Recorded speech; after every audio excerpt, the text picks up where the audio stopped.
wuxuu aad uga hadlay doorashooyinka 2021 iyo 20 la filayo inay ka dhacdo dalka Soomaaliya guud ahaan wuxuu ka hadlay dhamaystirka dastuurka wuxuu ka hadlay khayraadka iyo in la qaybsado in la awoodda la qaybsado in siyaasadda la wadaago inaan la ismaqooninin dawladda federaalku inay ilaahay ku dhaariyay ninkaasi Axmed Madoobe ama qof kale oo Jubbaland horta waxa ma ka jiraan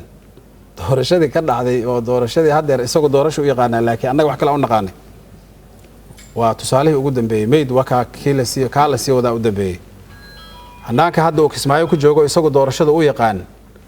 haddaanay ka dhicin Kismaayo sidee buu uga filan karaa meel kale inay ka dhacdo ama uu talo u soo jeedin karaa ama dastuur ha laga wada hadlo oran karaa oo sheekooyinka noocaas u soo jeedin karaa isagii meeshii ma yaalaan uu sheeganayo marka haddii aanu cidnaba matalin oo sharciga uu meeshu ku joogin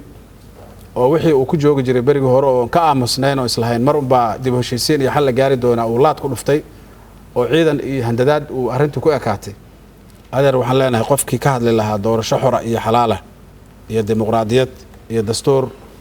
mar kale waxaan leeyahay adiga ma aha ha khaldamin